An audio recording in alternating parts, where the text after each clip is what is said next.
kita nak tanya persoalannya, adakah kalau harta itu telah diberikan dalam wasiat, adakah dia boleh diubah ataupun tidak boleh diubah? Itu kita nak dengarkan perkongsian selepas ini. Ya, tapi sebelum tu, Sugi, kita bersama dengan Tuan Faizaluddin Muhammad Yusof selaku Peguam Bela dan juga Peguam Syar'i di studio kita pada hari ini. Tuan sihat, Tuan? Alhamdulillah sihat. Sugita sihat? Sihat, Tuan. Tak sabar nak dapat info daripada Tuan hari ini dan pastinya Iza? Sihat. Alhamdulillah. Pastinya penonton pun ada pelbagai soalan untuk ditujukan kepada Tuan Faizaluddin. Tapi sebelum itu, Tuan, mungkin sebagai mukadimahnya, Tuan Faizaluddin boleh kongsikan, bila kita cakap pasal pengurusan harta ini, apa yang sepatutnya kita tahu? Baik ya. Terima kasih Sugita, Fiza, TV3 yang wanita hari ini dan juga semua penonton ya. Semua yang kita berada di depan TV ini, termasuk dalam pejabat ni apa semua yang menonton ni, pasti kita ada harta. Ya, sebab apa? Bila kita hidup ni, Allah kurniakan kita akal fikiran, tenaga, dan yang paling penting setiap kita ini dah dijamin dengan rezeki ya. Bila ada rezeki lebih, mulalah kita beli mula-mula motor kan. Habis belajar beli motor, lepas tu dah berumah tangga, Allah naikkan rezeki, boleh beli kenderaan, lepas tu boleh beli rumah kan, macam dalam sitcom tadi kan. Cerita dia kan. Saya teringat kisah filem P.Ramlee 3 Abdul tu kan. Saya tak setuju. Baik, dalam hal begini bila ada harta dan sebagainya, jadi harta itu bukan harta bersifat material sahaja, bukan bersifat duit, bukan rumah, kadang-kadang saham, kadang-kadang dalam bentuk orang kata hutang pun ada. Orang lain hutang dengan kita, kan, dia tak bayar lagi. Kemudian apa lagi, barang kemas, pasu-pasu yang mahal dan sebagainya. Ini semua disebut sebagai harta. Jadi bila ada harta, ianya boleh menggoda. Yang baik boleh jadi tak berapa baik, yang alim boleh jadi tak berapa alim. Apabila orang kata bila nampak harta tu berubah ataupun barulah tunjukkan sikap yang sebenar. Apatah lagi apabila ada berlaku kematian kan. Contohnya suami kita dululah penanggung tunggal keluarga. Dialah yang cari harta tu. Dialah yang bekerja siang dan malam dan dia letak semua harta dia atas nama dia kebetulan ya. Dia terlupa nak letak kepada nama anak ataupun nama isteri sebab ialah baru umur 30-an tiba-tiba Allah SWT jemput dia meninggal dunia. Jadi isteri dengan anak-anak macam mana ni? Waktu itulah adik-beradik yang tak pernah datang tengok, sepupu sepapat yang tak pernah jumpa, semuanya pun menonjolkan diri ke. Bak kata arwah apa?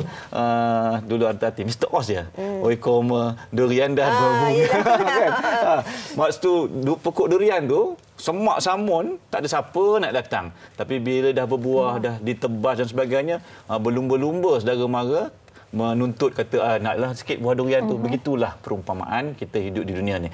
Jadi insya-Allah sepanjang tempoh yang ada ni saya akan kongsikan dan cuba meleraikan jawapan-jawapan soalan-soalan yang dikemukakan khasnya berkenaan dengan macam mana nak uruskan harta pusaka ni. Supaya tak nak nanti waris yang kita tinggal ni yang kita tak tahu bila kita punya ajal ni dijemput, mereka tidaklah bergaduh macam dalam filem tadi. Ini yang kita nak kongsikan juga. Sebenarnya ada soalan-soalan daripada rakan-rakan kita di luar. Tapi sebelum tu, memandangkan tadi kita pun dah kongsikan tentang sedutan drama itu tadi kan. Ini juga mungkin berlaku dalam kalangan masyarakat kita yang mana persoalannya ini. Kata nama dah dia ada dalam wasiat tu, dah diberikan sebagai penama dan sebagainya. Adakah persoalannya nama yang telah pun diberikan ataupun harta yang telah pun diletakkan dalam wasiat itu tadi, seperti sedutan drama itu tadi, boleh diubah ataupun tidak sebenarnya, Tuan? Okey, dia dalam hal ini kita alhamdulillah dalam negara yang masyarakat majmuk, berbilang kaum, berbilang agama ni, dan kita juga ada perundangan yang berbeza, iaitu untuk orang yang beragama Islam, untuk orang yang bukan beragama Islam. Saya mulakan yang untuk beragama Islam ni. Bagi penonton-penonton yang ada situasi macam filem tadi dan kita ni orang yang beragama Islam ya. Jadi kita kena ingat, kalau kita buat wasiat tu, katakanlah kita punya wasiat itu kita bagi untuk anak ini, untuk adik ini, untuk isteri, untuk mak ayah dan sebagainya. Jadi bila kita meninggal dunia, jadi ada yang tak puas hati. Jadi yang tak puas hati itu hakikatnya dari segi undang-undang dan juga hukum ni, wasiat ni hanya boleh diberikan tak lebih 1/3 je Biza. Selebihnya itu kenalah ikut hukum faraid ataupun pusaka ya. Tapi dibenarkan kalaulah lebih daripada 1/3 dengan syarat waris-waris kita yang berhak, yang betul-betul layak menerima pusaka waktu kita meninggal tu, dia kata tak ada masalah. Tak apalah. Kesian kak ipar kita tu. Dia dah lah sebatang kara, tak ada kerja, mengharapkan segala-galanya dengan abang kita kan. Kita ni semua dah ada kerjaya. Kita ni semua dah ada, orang kata, ada pendapatan masing-masing kan. Jadi biarlah dia lepas lebih supaya dia boleh bantu anak dia. Anak dia tu pun anak abang kita. Bukan orang lain. Tapi orang kata Fiza kan, itu memang cantik sangatlah kalau semua begitu kan.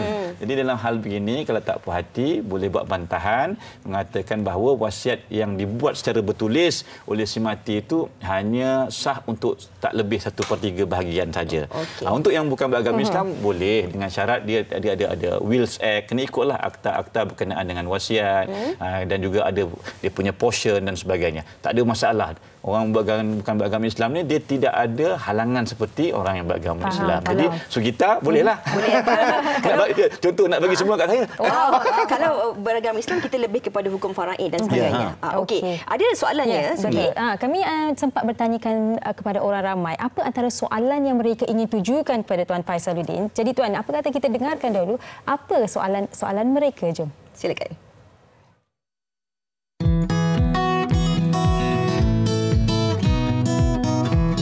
Saya ada satu soalan, jika seorang wanita itu kematian suaminya, bagaimanakah jaminan seorang wanita itu untuk mendapatkan hak mereka?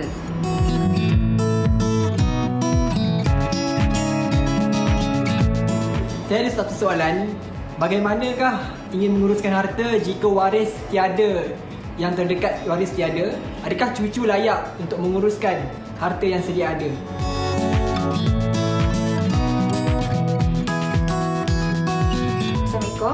Saya nak tanya, kalau saya dah hibahkan harta saya kepada anak buah saya, adik-beradik saya masih boleh cabar ke hibah tu? Itu dia tadi 3 soalan yang ditanyakan oleh penonton. Yang pertama, antara pasangan suami isteri lah kan. Kalau suami tu siapa yang layak uruskan harta tu. Nombor 2, kalau tak ada waris terdekat, adakah cucu itu layak untuk menguruskan harta. Dan nombor 3, kalau kita dah pun hibahkan harta kita itu kepada seseorang individu, tak kisahlah anak buah ke, adik-beradik ke, adakah ia boleh ahli keluarga boleh cabar. Baik, yang pertama tadi kan Fiza, ialah isteri kita tu teman kita sekatil, sehidup kan, sama-sama. Tapi ialah Allah tak sayang kita, mungkin kita pergi dulu kan. Jadi dalam begini puan-puan, kalau ada dalam keadaan macam yang menanya tadi, jangan risau. Dari segi hukum, katakanlah suami itu tak sempat nak buat apa-apa katakanlah dia tak buat apa-apa, jadi dia tak sempat nak kata apa sebab dia jemput dalam keadaan mengejut seperti aksiden ke dan sebagainya. Jadi dalam hal begini, hak isteri dia boleh menuntut harta sepencarian. Kena ingat tu tuntut harta sepencarian. Sebab apa? Itu paling penting. Walaupun mungkin kita ni orang kata tak bekerja dan sebagainya, boleh tuntut. Sebab apa? Kita melahirkan anak dia, arwah. Kita jaga arwah tu daripada kurus keding jadi besar. Sihat walafiat, seronok makanan kita kan. Rumah kita cantik, kemas dan sebagainya, boleh tuntut harta sepencarian. Kedua, dari segi hukum pusaka. Bahagiannya kalau ada waris dan sebagainya, 1/8 lah. Kalau tak ada waris, boleh paling tinggi pun 1/4. Sebab itu kita galakkan isteri-isteri ini tuntutlah harta pencarian. Jadi siapa yang boleh membuat menguruskan pentadbiran harta pusaka ni? Siapa-siapa boleh, tapi seeloknya adalah waris tu sendiri. Kalau dah tak ada waris, mungkin waris sibuk, tak ada kemampuan dan sebagainya, adik-beradik lah tolong bantu. Baik, soalan yang kedua tadi berkenaan dengan orang kata saya pergi ketiga dulu yang hibah tadi. Yang hibah tadi itu sebenarnya bila kita dah hadiahkan ke orang kan, buruk siku lah kita nak minta balik kan Fiza kan. Mana boleh nak minta balik? Tak boleh gitu. Jadi cuma dalam keadaan, 2 keadaan saja yang boleh minta balik ini kalau kita bagi kepada anak ataupun kepada cucu. Anak tu tiba-tiba mendahaka, cucu tu mendahaka, boleh kita ambil balik. Tapi untuk dicabar, katakanlah, saya tak setuju ni. Kenapa abang saya bagi kat bini dia? Sepatutnya ini kena pergi faraid, kena bagi-bagi. Oh, banyak sangat ni, melampau sangat abang saya, arwah abang saya. Dah meninggal, dah meninggal. Dan ditinggalkannya motor buruk aja kan. Tak bolehlah kita nak cabar begitu ya. Kalau nak cabar pun mungkin kita nak tengok rukun-rukun dan syarat-syarat hibah tu mungkin tak sempurna dan sebagainya. Jadi masa yang diambil di mahkamah tu panjang kalau nak challenge ya. Kedua tadi tak ada waris. Kita tak tahu ya sama ada kita yang meninggal dulu ataupun anak kita meninggal dulu ya. Sebab syarat mati ni bukan tunggu kita sakit. Bukan tunggu kita tua ya tuan-tuan dan puan-puan ya. Ada orang yang baru lahir je dah meninggal. Ada yang muda meninggal daripada mak ayah dia dahulu. Jadi dalam keadaan begini tak ada masalah. Maknanya cucu tadi dia berhak untuk menuntut pusaka. Kalau tak boleh, orang kata ada terhalang sebab mungkin ada pakcik-pakcik dia yang lain, maka atuk dengan nenek ni kena ingat waktu kita hidup ni, tengoklah mata cucu kita tu yang kecil, buatlah wasiat wajibah. Boleh kita bagikan dengan syarat tak lebih 1/3 lah. Untuk jaga anak-anak dan kepada anak kita yang dah meninggal tadi. Kesian ya. Anak tu baru setahun jagung kan, dah tak ada ayah, dah tak ada mak sebagai contoh. Kita sebagai atuk dengan nenek, kita sayang, memang kita sayang, memang kita jaga, memang kita belai dan sebagainya, tapi kita ni makin uzur, makin tua. Jadi buatlah pengagihan, boleh bagi hibah, boleh buat wasiat wajibah kepada cucu kita tadi. Katakanlah ada anak-anak kita lelaki dan perempuan yang lain kan, dia akan menghalanglah untuk dapat bahagian pusaka. Okey, baik, 3 soalan tadi yang sudah pun dijawab oleh Tuan Faizal. Dan Tuan Faizal, ini soalan dari Facebook. Penonton kita Nora bertanya, nak tanya, kalau satu ayah tapi berlainan ibu, tapi tanah tu atas nama arwah ibu yang sekarang, boleh ke anak dengan ibu yang terdahulu tuntut sekalipun harta pusaka itu? Dia gini ya, tanah tu dah atas nama mak kita. Kira mak kita ni bini yang nombor 2 lah kan. Ini namanya mak pertama. Nama mak pertama. Mak pertama, okey. Jadi yang nak menuntut ni anak daripada mak ke nombor 2. Betul ya? Saya faham gitu. Maksudnya, kalau satu ayah tapi berlainan ibu, tanah tu atas nama arwah ibu yang sekarang. Oh, maksudnya ya, saya mak yang lain lah. Mak yang lain. Maknanya sekarang ni tanah itu atas nama mak kita. Mak kita ni adalah isteri kepada ayah kita. Ayah kita pula ada isteri seorang lagi. Jadi anak daripada madu mak kita tadi tu nak buat tuntutan terhadap tanah yang mak kita punya. Betul ya? Betul. Yang dah atas nama. Jadi kalau dalam keadaan begitu memang tak boleh lah. Ya. Sebab tanah tu dah pun didaftarkan atas nama mak kita. Tapi kalau atas nama ayah kita lagi. Maknanya ayah kita ni masih lagi nama ayah kita meninggal. Jadi semua anak-anak dia walaupun berlainan mak ni boleh menuntut kepada harta pusaka si ayah tadi.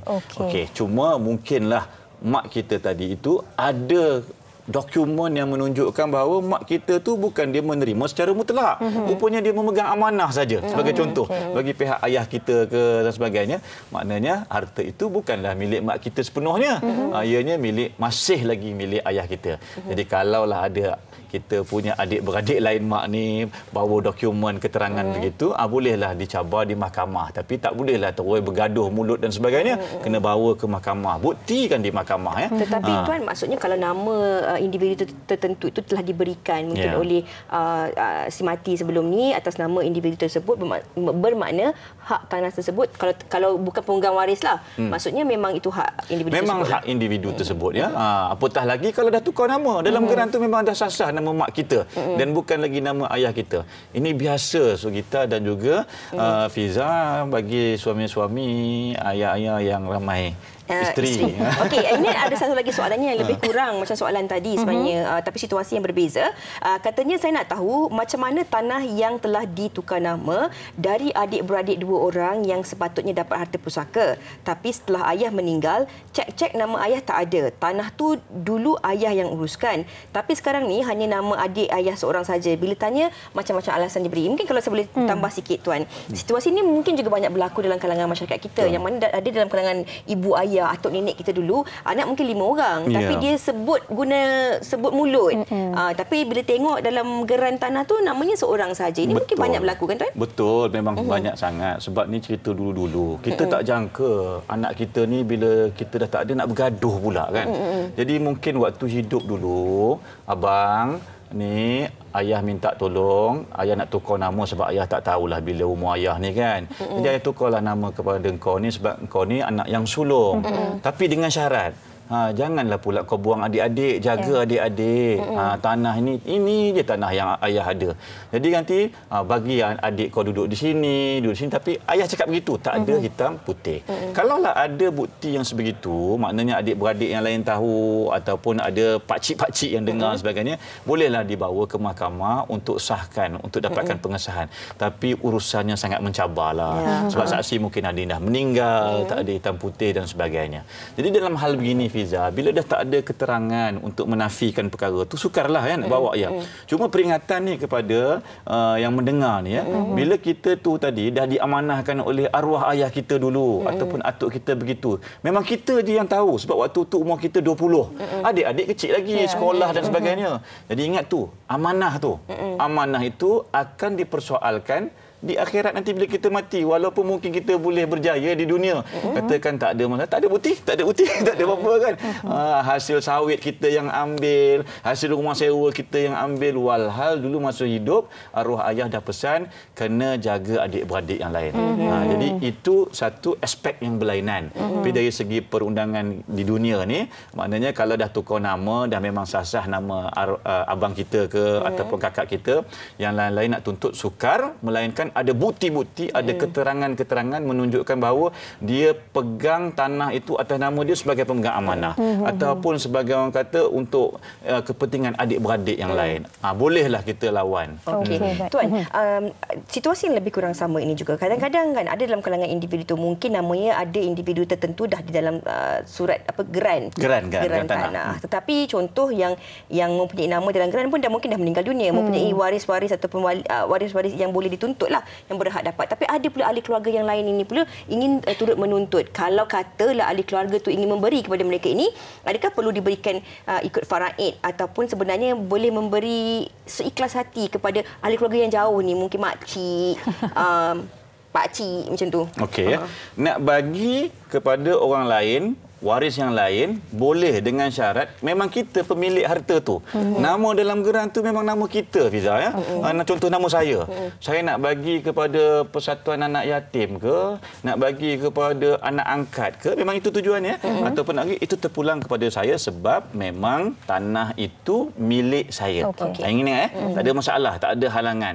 Tapi kena beringatlah, janganlah bagi semua kepada orang lain. Kita ada anak-anak yang kita jaga ni kan. Baik. Perkara kedua, katakanlah memang orang kata dah meninggal tadi kan, dalam geran tu nama tu dah meninggal dan sebagainya. Jadi perkara ni nak tak nak memang kena bawa kes ke pejabat pusaka kecil. Kalau ianya bawah daripada 2 juta lah nilainya. Kalau lebih kena bawa ke mahkamah tinggi untuk kita selesaikan siapa yang layak ya. Siapa yang layak ni kita kena pergi ke mahkamah syariah pula.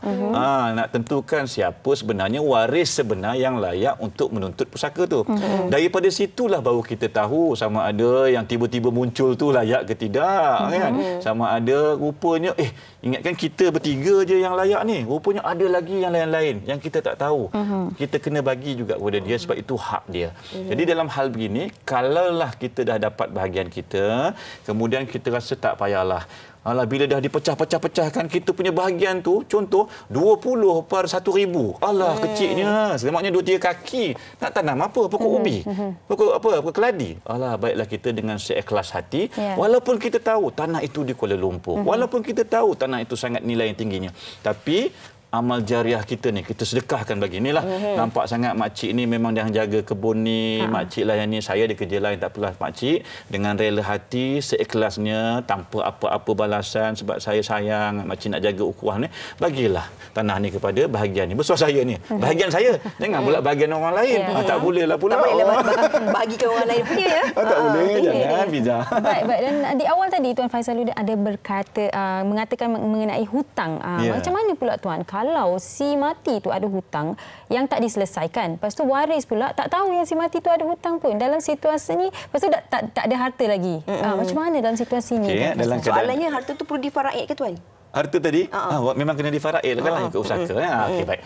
Soalan Sugita ni hutangnya 2 ya. Satu, si mati tu berhutang dengan orang. Satu lagi ada orang lain berhutang dengan si mati. Okey. Yang orang lain berhutang dengan si mati itu kalau dia bayar dianggap sebagai harta pusaka. Kena diagihkanlah macam ni. Baik. Si mati pula berhutang dengan orang lain. Isteri tak tahu, anak tak tahu, adik-beradik pun tak tahu. Tak tahu.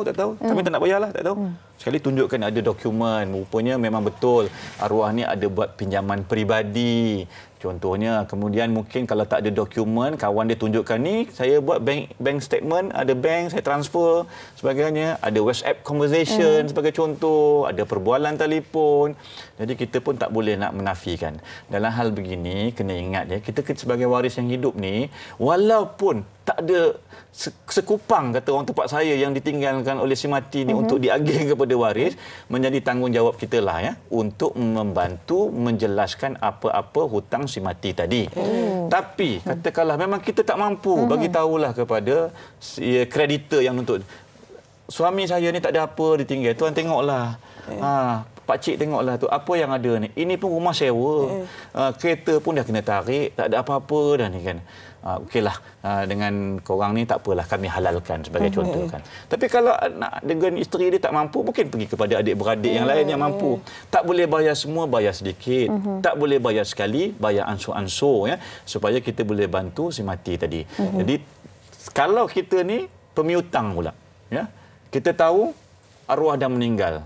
Dia ni buat meminjam nombor 1, tapi buat membayar mengelat aja sampailah dia meninggal. Itu hak kita lah, sama ada kita nak halalkan ataupun kita tuntut. Tak nak maknanya tak nak orang kata haramkan ke.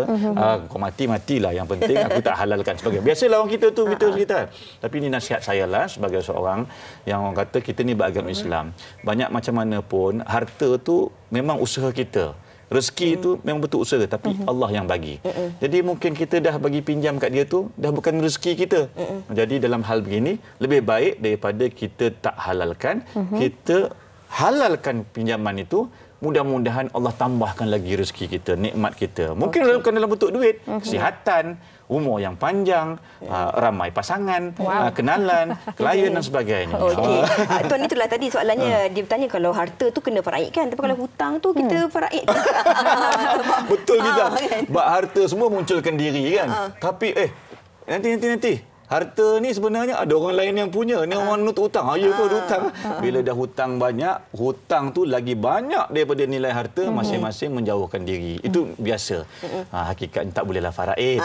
Tapi tanggungjawab bersama. Ada 2 soalan sebenarnya. Satu soalan daripada Facebook dan satu lagi soalan daripada rakan-rakan kita juga. Katanya daripada individu ni, saya sebagai penerima duit bantuan daripada badan tertentu selepas kematian bekas suami. Kami telah bercerai sebelum suami meninggal dunia dan ada anak bersama. Ada duit bantuan untuk anak lelaki kami yang terima setiap bulan sehingga usianya 21 tahun. Mungkin anak tak sihat ya tuan ya. Jadi persoalannya, mak mentua ni meminta separuh duit bantuan itu untuk membayar hutang-hutang arwah. Patut bagi atau tidak? Ini dah bercerai sebelum meninggal lagi ya, kan? Anak pun tak sihat. Faham. Biasanya bantuan tu mungkin sukso ataupun insurans ataupun mungkin ada khairat kematian dan sebagainya. Itu tak boleh difaraidkan. Itu bukan harta pusaka arwah. Itu adalah macam pencen terbitan kan kaki tangan kerajaan. Pencen ni kalau kita meninggal, kalau saya kerja-kerjaan pencen itu dibayar kepada anak-anak yang belum besar, belum dewasa, kalau dia tak ada mak. Kalau ada pasangan saya, maka pasangan tu akan dapat selama-lamanya. Itu tak boleh ditutup sebagai pusaka. Kena tahu ya penonton. Banyak ni mungkin banyak berlaku dalam kalangan biasa, kan? masyarakat kita. Mungkin jumlah insurans tu banyak, jumlah takaful yang diberi tu banyak kan.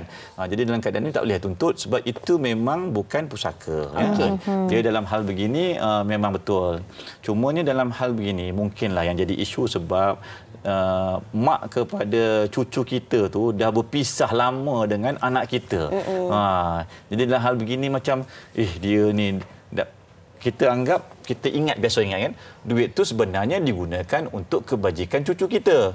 Tapi ialah mungkinlah kejap-kejap tukar kereta bekas menantu kita ni, kejap-kejap share dalam media sosial, bercuti ke sana sini. Walhal kerja tak ada apa sangat. Jadi timbul fitnah, timbul prasangka. Dia ni mungkin ambil duit dia bersitu gamaknya kan. Jadi hal begini pun kita pun kena jagalah elok maslahah. Walaupun mungkin kita bukan lagi menantu dia. Walaupun kita ni dah tak ada hubungan. Tapi itu ada anak dia, ada cucu tu. Jadi jagalah maslahah itu elok-elok ya. Tuan, bila kita bercakap tentang harta ni, bukan semua dalam kalangan kita ni mempunyai harta yang banyak ataupun yang besar. Betul. Ada orang yang dia ada 5 biji di rumah, ada orang tak ada dan sebagainya. Tapi dalam hubungan pasangan suami isteri ni sebenarnya, ataupun dalam kita sebagai individu ni, apa yang perlu kita lakukan sebenarnya? Perlu ataupun tidak untuk kita terus membuat hibah, ataupun mana yang terbaik sebenarnya untuk kita menguruskan harta kita ni daripada berlakunya pertelingkahan ataupun individu-individu yang tak sepatutnya pula mendapat hasil tinggalan daripada kita selepas kita meninggal dunia nanti, Tuan. Contoh Hafiza, ya, hari ni baik, saya bagilah kat awak. Tak sampai petang dah bergaduh. Minta balik. Sebenarnya itu dilema yang difikirkan oleh pasangan suami isteri. Apatah lagi kalau suami ni, aku bagi kat bini aku semua ni kan, tiba-tiba dia bercerai pula dengan aku. Kan kahwin lain pula. Kan kahwin lain. Isteri pula bagi kat suami ni kan, suami kahwin lain pula kan. Jadi beginilah ya. Jodoh, ajal, maut, rezeki ni Allah dah tetapkan. Jangan kita fikir yang bukan-bukan ni. Ini kan macam-macam bila fikir ni, maka datanglah prasangka yang bukan-bukan ya. Jadi mudah begini. Ada harta walaupun tak banyak, walaupun sekangkang kera kata orang kan, ada sikit, seelok-eloknya kalau kita tahu isteri kita tu tak bekerja. Langsung tak ada kerja. Memang dia bergantung harap dengan kita. Maka eloklah kita agihkan sedikit. Waktu kita tengah sihat ni, hadiahkan contoh rumah ni, mungkin nama kita letaklah 2 nama. Kalau takut nak bagi semua kan, letak 2 nama. Ataupun kalau kita tak nak dia ganggu rumah ni, kita belilah 1 rumah lagi. Tapi dia tak duduk situ, mungkin kita sewakan, kita tukar nama tu atas nama dia sebagai contoh. Itu kalau kita mampu beli rumah. Kalau duit pula, kita bukakanlah ASB atas nama dia. Bukalah tabung haji atas nama dia. Alah, letaklah 1,000 ke 2,000 ke sikit-sikit, lama-lama jadi bukit. Duit yang sedikit itulah yang akan bantu dia survive untuk memulakan hidup mungkin dalam sebulan, 2 bulan, dalam tempoh iddah ataupun setahun bila kita dijemput oleh Allah SWT. Bayangkan kalau dia tak ada duit, nak bayar bil elektrik macam mana? Nak bayar bil telefon macam mana? Nak bayar bil air macam mana? Anak nak pergi sekolah macam mana? Takkan nak telefon mak mentua. Takkan nak telefon ayah mentua. Sekali-sekala dia datang, dia sedih-sedih. Entah-entah mak ayah mentua tu pun tak sihat, tak ada pendapatan. Takkan nak telefon adik-beradik ipar yang lain. Kita ni janda. Telefon abang ipar. Kan apa pula kata kakak ipar kita, engkau ni menggatal ke? Sebagai contoh kan. Tapi maknanya kita waktu hidup ni simpan sedikit. Walaupun kita khawatir hubungan kita dengan isteri ni tak tahu bila. Tantah bergaduh. Tantah hari ni kita okey dengan isteri dan sebagainya. Lepas tu kat pejabat, baik pula dengan PA, baik pula dengan klien. Allah timbulkan rasa kasih dan cinta, nak berkahwin pula. Sebut saja kahwin, udah isteri minta cerai sebagai contoh kan. Jadi kita pun takut. Jadi hal begini nasihat saya lah. Bukannya, ini cadangan. Bukannya arahan atau permintaan, cadangan. Kalau kita lihat isteri kita tu tidak berkemampuan, pasangan kita tu tak berkemampuan, OKU ke, ataupun tak bekerja, tinggallah sedikit untuk dia. Apatah lagi kalau anak-anak kita kecil. Saya dengar cerita, takaful dan insurans ada yang bayar RM50 sebulan pun ada. Jadi apa salahnya kita ambil skim takaful? Bukan nak promote saya bukan ejen mana-mana, tapi saya lihat ada kebajikan dan kebaikannya. Jadi tak membebankan kita bila kita meninggal, dah ada dia punya manfaat dan sebagai contoh. Kalau kita tak nak ambil takaful, tak nak ambil insurans sebab kita rasa macam was-was. Orang Islam ni ada juga yang agak konservatif ya, segitar ya. Mungkin kita simpanlah dalam tabung haji, simpan dalam bank Islam, buka akaun dia. Dapat gaji, buat terus salary deduction. Jangan asyik buat bayar bil aja. Tolak RM50 kepada bini kita setiap bulan ya. Lama-lama jadi banyak. Itulah yang membantu dia esok untuk survive, untuk bangkit kembali kan. Baiklah, faham. Dan Tuan Faisal, di awal tadi Tuan dah terangkan kepentingan menguruskan harta ini. Pastinya sewaktu kita hidup lah kan, kita harus uruskan. Tapi saya pernah juga berborak dengan rakan-rakan saya, di mana selepas ada kematian dalam keluarga, baru je kebumikan, tetapi kat rumah gaduh sebab semua orang duduk nak uruskan harta. Jadi sepatutnya waktu mana yang terbaik untuk mereka menguruskan harta si mati itu, Tuan? Soalan ni sangat-sangat subjektif. Tak ada satu formula kata 7 hari lepas meninggal kena begini. Tak ada ya. Tuan-tuan dan puan-puan sedang penonton yang menonton bersama ni ya, gini ya. Sebab itu ada tujuan Allah cipta. Allah wujudkan nama dia. Kalau orang biasa kita anggap tempoh berkabung lah ya. Bila suami atau isteri meninggal ada tempoh berkabung.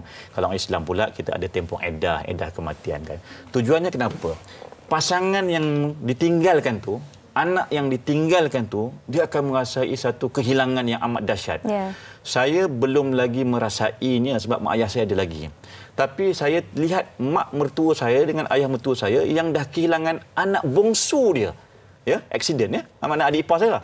Jadi untuk dia pulih tu sangat lama. Bukan kata sebulan, bukan kata 2 bulan, bukan 3 bulan, makan tahun ya. Jadi untuk dia bangkit semula. Jadi janganlah hari pertama baru ke bumi terus tanya, harta arwah ni mana ya? Harta si mati ni mana? Jangan begitu. Bagi dia pulih dulu semangatnya. Nak tanya boleh, ni beras ni ada ke, makanan ni ada, anak-anak sekolah esok duit belanja macam mana? Tanya tu boleh. Boleh kita tanya. Jangan pula tanya, geran rumah mana? Geran kereta mana?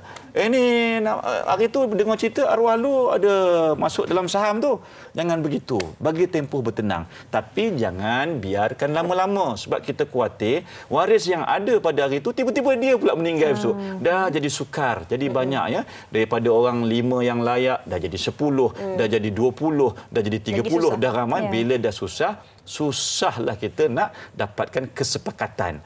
Itu dia punya ujian. Jadi nasihat saya begitulah ya. Tengok yang hidup tu bila dia dah pulih, dia dah okey, biasanya kata orang dalam seminggu, lepas kita orang Melayu, orang Islam ni biasa kami ada buat kenduri tahlil, ada buat tahlil lah, memperingati arwah, doakan, jemput orang jiran, dah selesai semua, dah ada ni barulah kita buat, dah bertenang, kita tengok kakak ipar kita tu atau adik ipar tu dah boleh dah bersembang, boleh dah keluar tengok-tengok siram pokok bunga. Itu maknanya dia dah regain dia punya diri punya semangat. Barulah kita, Kak, saya datang ni nak bantu. Minta maaf, saya nak bagi tahu awal, Kak, jangan anggap saya ni nak membolot ke nak apa. Saya nak bantu.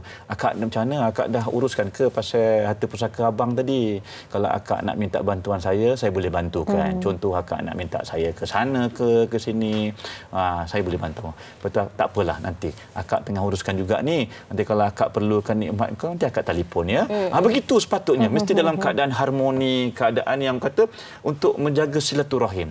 Kalau tidak, Sugita, ada pengalaman saya sendiri, bukan nak dapatkan pusaka ataupun faraid tu, nak kumpulkan senarai aset, senarai harta dan hutang-hutang arwah ni dan dokumen ni bertahun-tahun. Sebab apa? Orang ni tak percaya dengan ni, orang ni tak percaya dengan ni, orang ni diperansaka ni, masing-masing sembunyikan dokumen dan sebagainya. Elakkan perkara begitu. Yang penting muafakat lah kan. Kalau boleh kita yang waris ini membantu untuk memudahkan urusan si mati. Dan apatah lagi dalam urusan harta pusaka dan juga kewangan ini. Dan semoga apa yang dikongsikan oleh Tuan Faisal hari ini sedikit sebanyak dapat memberi banyak manfaat dan juga pengajaran yang berguna untuk kita semua, untuk kita jadikan panduan. Yang penting sekali, ingat tanya khabar. Jangan tanya berapa baki harta. Okey. Terima kasih juga kepada penonton-penonton kita yang banyak memberi soalan kepada kita, dan kami harapkan daripada soalan-soalan yang telah pun kami utarakan tadi sedikit sebanyak dapat membantu anda juga untuk menenangkan minda anda.